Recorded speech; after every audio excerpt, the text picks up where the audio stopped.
Fermé, puis ouvert, à la maison évolutif, le bureau organise la vie professionnelle et ses évolutions racontent celles de notre rapport au travail. Aujourd'hui, dans notre cercle RH, nous allons nous pencher sur notre environnement de travail.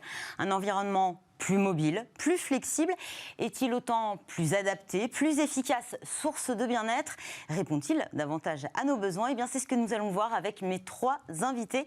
Ils sont autour de moi. À ma gauche, Dominique Chepielac, bonjour à vous.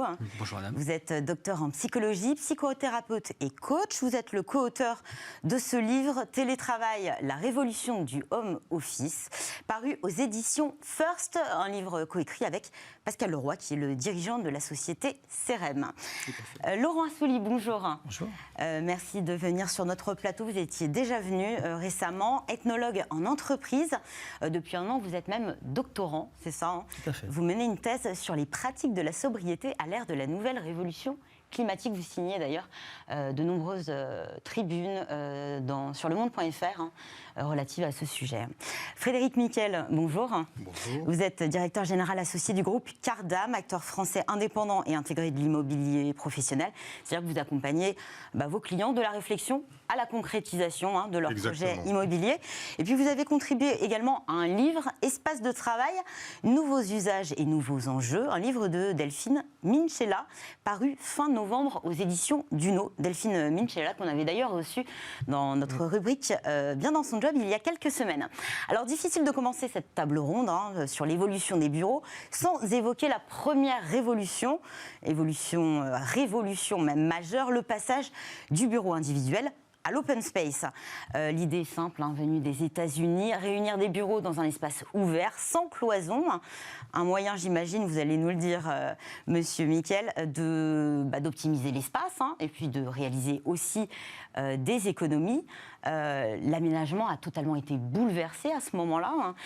Est-ce que les entreprises françaises ont été très friandes de cette nouvelle organisation du travail? De l'espace et donc du travail?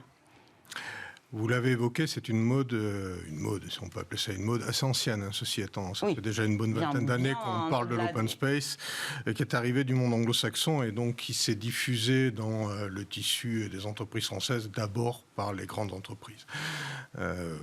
Typologie CAC 40. La réalité, c'est qu'il y a encore beaucoup d'entreprises dans la tranche PME, ETI, qui ne pratiquent que très partiellement ou à petite échelle ou sur petits open space. On ne voit pas du tout les mêmes choses que ce que l'on a pu constater dans l'univers anglo-saxon. Vous avez également derrière tout ça des questions de morphologie des immeubles de bureaux, tout simplement. Les immeubles de bureaux que vous trouvez en Amérique du Nord permettent de réaliser ces open space phénoménaux à la Dilbert.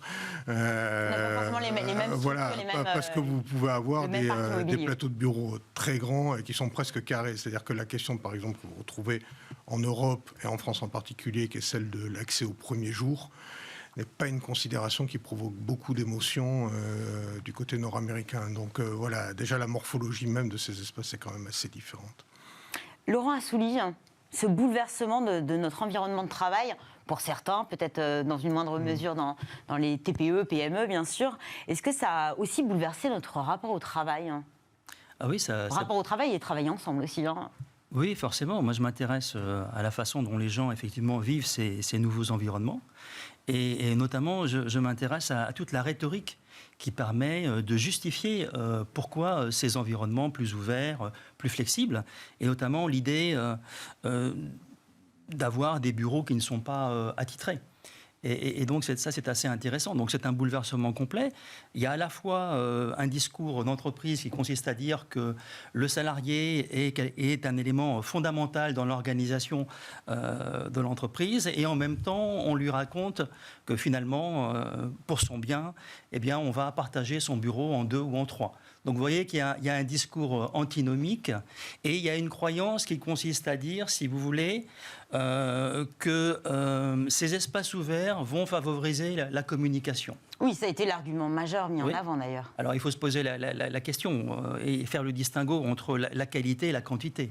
Effectivement, il va y avoir du flux informationnel. Mais c'est assez incroyable à l'ère du numérique où finalement on peut envoyer un mail, même à travers un open space. Oui.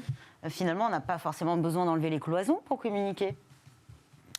Oui, c'est justement, c'est tout, je dirais, le discours ambivalent de cette histoire. Et c'est toute la difficulté, je dirais, de notre affaire, c'est effectivement cette croyance de penser qu'en décloisonnant, vous allez favoriser la communication. Alors qu'en l'occurrence, un certain nombre d'études attestent plutôt le contraire. Le contraire, oui, finalement, on échange beaucoup moins. Parce que vous allez vous protéger, vous allez protéger vos informations, vous allez protéger votre espace privé. On va essayer de recréer un petit cocon, finalement. Oui, il y a des questions de proxémie. Il y a un anthropologue célèbre qui s'appelle Hall qui avait travaillé là-dessus. Et vous allez plutôt, effectivement, vous protéger. Et il ne va pas y avoir forcément, si vous voulez, avec des espaces ouverts, un accroissement de la communication. Il va y avoir un accroissement de la quantité des échanges informationnels, il va y avoir une baisse de la qualité des échanges informationnels. Peut-être moins de cohésion d'ailleurs. Oui, c'est-à-dire vous allez échanger des choses qui ne sont pas très importantes finalement, qui sont futiles, mais les choses véritablement fondamentales dans la collaboration entre un salarié X et Y, eh bien, sans doute que ces échanges-là perdent en qualité quand vous laissez les espaces trop ouverts. Mais il faut aussi, pondérer. Il y a flex office et flex office, il y a espace ouvert et espace ouvert.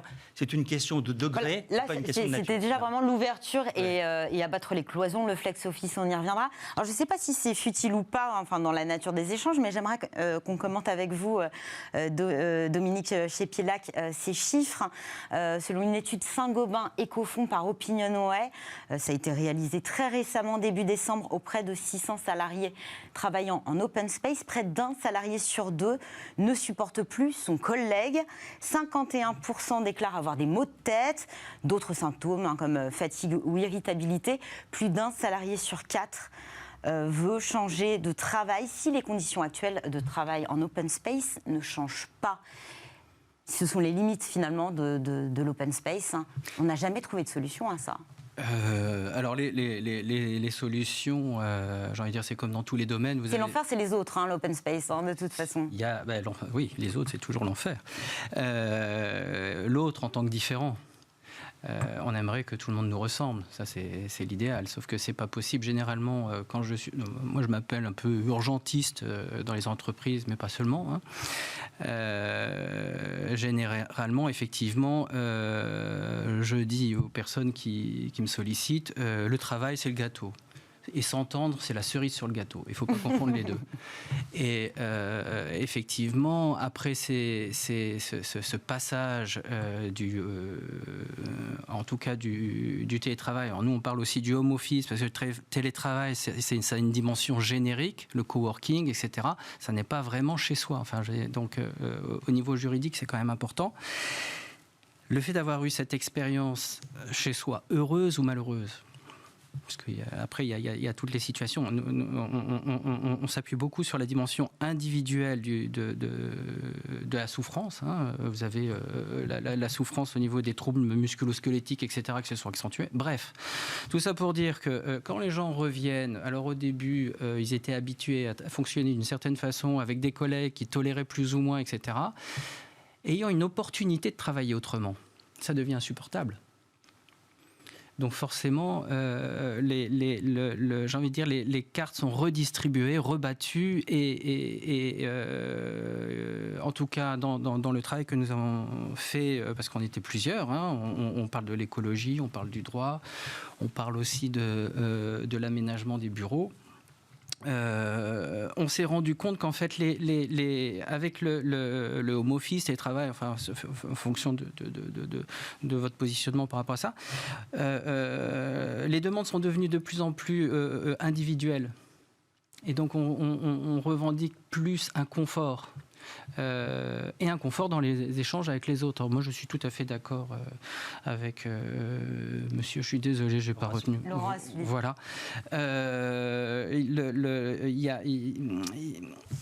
tout ce qui est au niveau du open space, c'est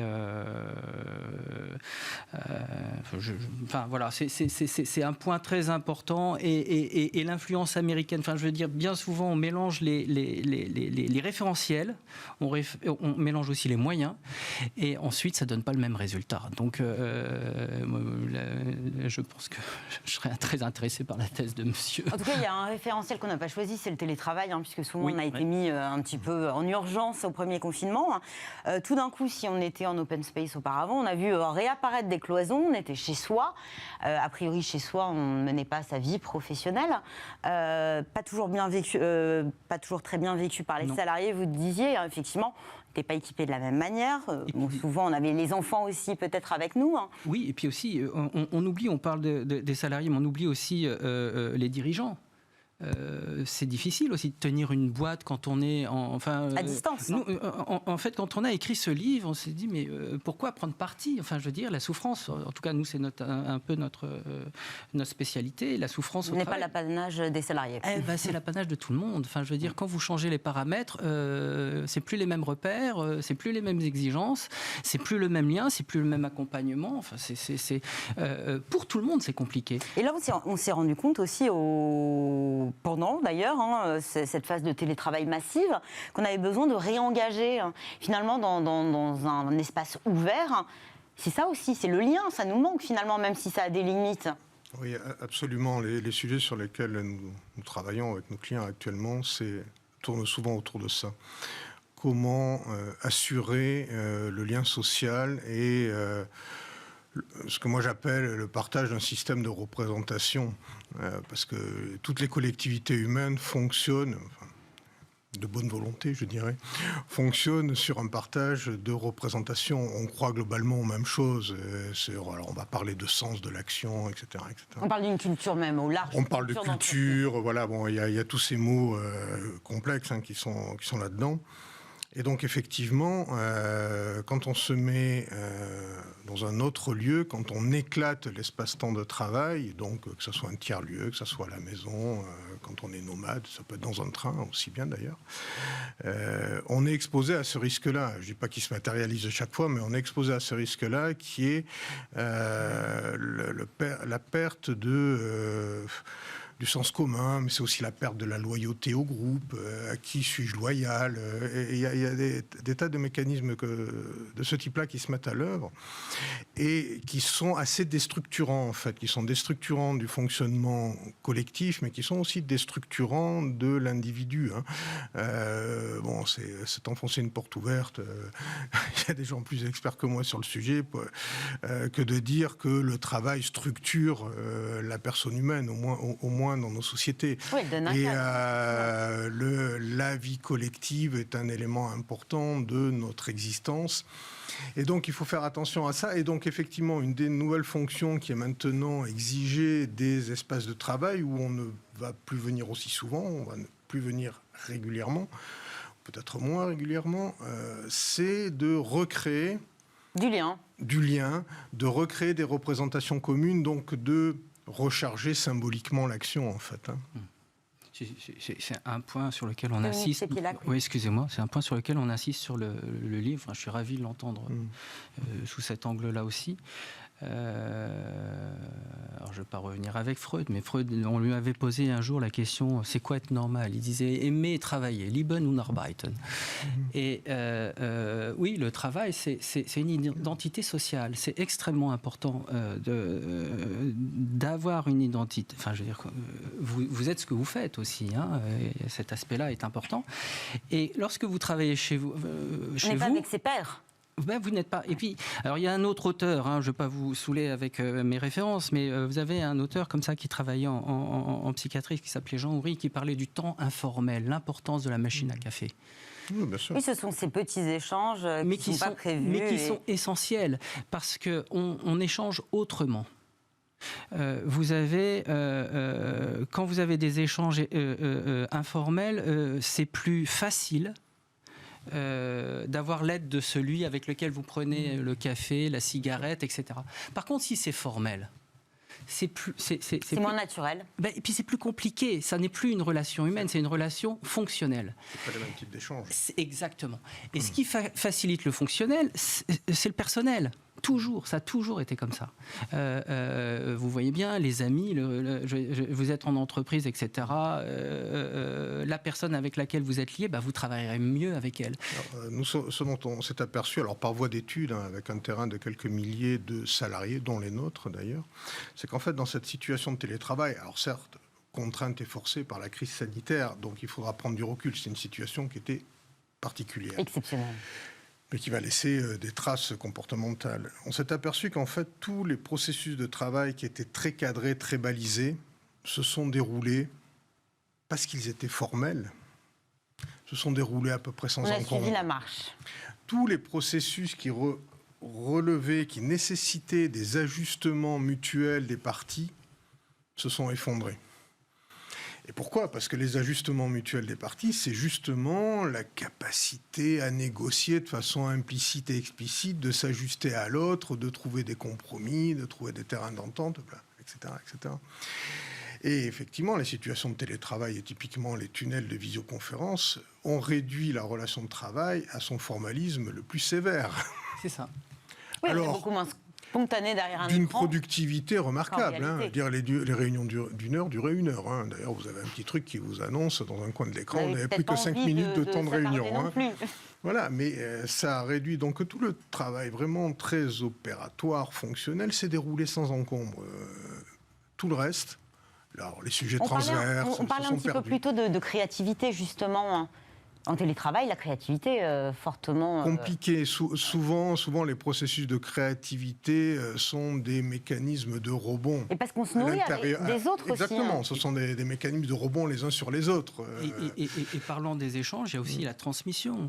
Dans cette dimension, alors encore une fois, le travail home office, que ce soit les juniors ou que ce soit les stagiaires, comment voulez-vous transmettre ? Comment voulez-vous créer un lien ? Et puis tout à l'heure, vous parliez aussi en tout cas, nous, on a mis ça sous la houlette de l'identité de l'entreprise. Vous voyez bien que maintenant, vous avez les jeunes prometteurs, etc. On a beaucoup de mal à les recruter. Si vous n'avez pas d'identité dans la structure, c'est pas valorisant. Ni les attirer, ni les fidéliser. Et puis c'est pas valorisant pour eux. Enfin, je veux dire, en télétravail, ils peuvent travailler pour n'importe qui. Ça devient des mercenaires. Ce point est absolument vrai. Nous, on s'est aperçu, donc, dans cette étude, quand nous étions en télétravail, qu'en fait, parmi les personnes qui étaient le plus en souffrance étaient les jeunes, qui sont demandeurs à la fois de mentoring, etc., je veux dire, parce qu'ils sont en phase d'apprentissage, mais aussi d'inclusion. Comment développer le sentiment d'appartenir à un groupe avec tout ce que cela contient de positif et de favorable. Et pourtant, ils sont... Si, en fait, mais on n'a jamais vécu avec ce groupe. Moi, j'ai intégré des gens... Ils sont nés avec l'outil numérique. Et oui, mais c'est pas un problème. Ils n'ont pas fait leur réseau social. C'est-à-dire que le cadre expérimenté, il a eu le temps de tisser un réseau relationnel dans l'entreprise. Le jeune qui arrive, il n'a pas eu le temps de faire ce travail. Donc, il se retrouve en distance. Et à distance, créer un réseau relationnel, c'est quasiment impossible. Donc il y a une inégalité, je dirais, de... expérience d'ailleurs professionnelle, parce que généralement, et puis quelque part, on arrive de l'école. Il faut qu'il soit... Ah oui, bien sûr. Il y a un rite de passage. Enfin, je veux dire, en fait, le bureau, l'environnement de travail aussi, c'est tout un ensemble de rites, de relations, et qui sont essentiels. Je voulais qu'on parle quand même un petit peu, avant de nous quitter, du flex office. On en parlait d'ailleurs avant la pandémie, nouvelle organisation de l'espace de travail. Donc globalement, qu'est-ce qui se passe ? Dites-nous. Je pense que vous mettez en place du flex office chez Cardam. Oui. On arrive, j'ai pas de bureau. Qu'est-ce que je fais ? Alors, c'est un peu plus complexe que ça, si je peux me permettre. En fait... Fondamentalement, les systèmes de flex office, parce que ce sont des déclinaisons sur une idée conceptuelle générale, ce sont des systèmes dits d'activity-based working, c'est-à-dire que je vais déstructurer l'espace de travail de façon à ce que toutes les fonctions dont j'ai besoin dans mon travail au quotidien soient servies par l'espace dans des endroits différents. Quand j'ai besoin de me réunir, j'ai des salles de réunion. Quand je veux me concentrer, j'ai une bulle, on appelle souvent ça une bulle, où je peux m'isoler, etc., etc. Et puis j'ai des endroits de convivialité quand j'ai besoin de faire de l'informel. Donc ces systèmes-là... Et ça doit répondre, ça doit être... On n'a pas un modèle unique. Non, il n'y a pas de modèle unique. C'est du très customisé. Et après, vous avez un autre paramètre qui est évidemment important, c'est jusqu'où est-ce que vous poussez le curseur. Donc vous pouvez faire du partage de bureaux flex-office avec un taux de 0,8, donc 0,8 postes pour un collaborateur, jusqu'à 0,3, hein, ça c'est vu, et donc l'histoire est complètement différente. Et en fait, ce qu'il faut considérer là-dedans, c'est plusieurs choses. D'abord, souvent s'appeler pour le sentiment de liberté que ça procure. Dire je m'installe où je veux. Si je ne supporte pas mon voisin, ce qui peut être le problème de l'open space, et encore plus du bureau fermé partagé, je vais m'installer ailleurs, s'appeler, puis je bouge. Et on sait que même les spécialistes des sciences cognitives vous disent que ça fait du bien de bouger dans la journée. Hein. On n'est pas configuré pour rester assis 8 heures par jour. Mais après, on s'aperçoit qu'il y a aussi des inconvénients. Pas justement des conflits, des tensions. Et les inconvénients, ils viennent à partir du moment où, en fait, on a mal accompagné le projet. C'est-à-dire que si c'est uniquement... Il faut entraîner aussi les collaborateurs dans le shift culturel. Les former. En premier lieu, les managers, et surtout les managers de premier niveau. Si ce n'est qu'un débat de réduction des mètres carrés un peu brutal pour économiser du budget immobilier, je dirais c'est un peu moche et c'est souvent un échec. Il faut accompagner. En fait, un système de flex office, c'est d'abord un système d'organisation du travail. En amont. Un système d'organisation du travail. Et nous, les praticiens, nous appelons les fonctions RH autour de la table. On ne peut pas faire ça s'il n'y a pas un travail de fond sur les mécanismes de fonctionnement de l'organisation. Laurent Assouline, le flex office. Alors, le flex office, moi, ça me pose un souci, c'est que ça fait le déni des routines. C'est-à-dire qu'avoir des routines, s'asseoir à la même place, comme le font les étudiants. Oui, finalement, on fait comme avant. Les étudiants, vous savez, ils s'assiedent toujours à la même place. Hein. Pourtant, ils sont jeunes et ce n'est pas des lourds à Est-ce que ce n'est pas l'humain qui est routinier, finalement ? Mais bien sûr, c'est très important d'avoir des habitus. Ça sécurise. Aussi. Vous avez besoin d'être sécurisé. Vous ne pouvez pas sympathiser avec, si vous travaillez dans une grosse boîte, avec l'ensemble des collaborateurs. Donc vous avez besoin de sympathiser avec un noyau dur. Et ensuite, quand vous avez ce réseau relationnel, vous pouvez effectivement aller papillonner ailleurs. Mais l'idée de penser un peu simpliste qu'en changeant de place tous les jours, vous allez accroître votre réseau de sociabilité et vous allez faire connaissance avec un maximum d'individus dans la société, c'est vraiment, je pense que c'est une bêtise. Donc, s'asseoir à la même place, d'ailleurs, il y a beaucoup de flex-office où vous avez la possibilité de vous asseoir à la même place. Et puis, vous avez des flex-office où vous ne pouvez pas vous asseoir à la même place parce qu'on pense qu'effectivement, on va créer des routines et vous allez être effectivement un vieux rabat-joie. Donc non, s'asseoir à la même place tous les jours, ça ne rime pas forcément avec vieux rabat-joie. Ça manque pas de charme. Et nous, on a mené une étude, puisqu'on a une petite équipe R&D, on a mené une étude sur les invariants du comportement humain, parce que c'est ça que ça questionne. Est-ce qu'il y a des invariants ? Eh bien oui, la bonne ou la mauvaise nouvelle, ça dépend de quel point de vue on se place. Il y a des invariants du comportement humain. Et effectivement, ça va parler de territorialité, de génération d'un territoire, d'ancrage. On va revenir à des choses... D'attaque de territoire, être né quelque part, habiter quelque part. Et alors, il ne faut pas perdre de vue une chose. Bon, les sociologues le connaissent bien. La place que j'occupe dans l'espace, c'est la place que j'occupe dans le monde, assez fondamentalement. Hein. Donc finalement, c'est assez révélateur aussi d'un fonctionnement de management qui soit vertical ou horizontal. Et puis vous pouvez avoir aussi les structures de personnalité. C'est-à-dire que vous avez Absolument. il ne faut pas oublier ça. Enfin, je veux dire, on n'est pas des paquets d'hommes.